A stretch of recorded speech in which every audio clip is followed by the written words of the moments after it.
Once upon a time, in a bustling coastal city where the glass towers touched the clouds and the fishing boats still kissed the shore at dawn, there lived a woman named Nanshe. She wasn't a CEO or a mayor, at least not in the way that people kept track of titles, but everybody knew her.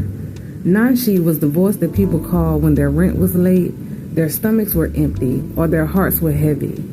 Her small community center stood at the edge of the harbor, painted in the ocean blues and decorated with shells and nets.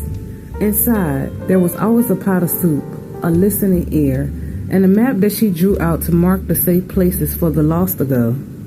Every morning, she would walk to the pier to greet the fishermen, listening to their stories of weather, luck, and strange things that they saw in the deep. She didn't care about the catch. She cared about the ones that caught it. To the outsiders, it looked like charity, and to those that knew, it was more than that. Nanshe could see the tides of the human spirit, the ebb and the flows of someone's hope. When trouble rose, whether it was a storm flooding the streets or a corporate deal threatened to push out the poor, Nanshe would step forward, not with anger, but with unwavering truth. She spoke in a way that made even the most stubborn person pause and remember their humanity. One winter, when the sea had froze further out than anyone has ever seen, the fishermen had no work, the market empties were stalled, and the city seemed to be ready to crumble under cold and hunger.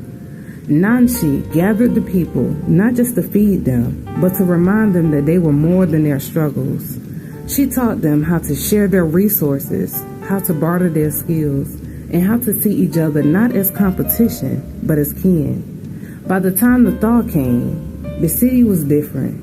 The people just didn't wait for help. They had learned to help each other. And when strangers passed through, they would find a community ready to welcome them, because Nanshe's spirit had taken root in every single heart that she touched. Moral of the story: compassion isn't just an act of kindness. It is a current strong enough to change the tides. When we care for the vulnerable and speak truth to power, we become anchors for a better world.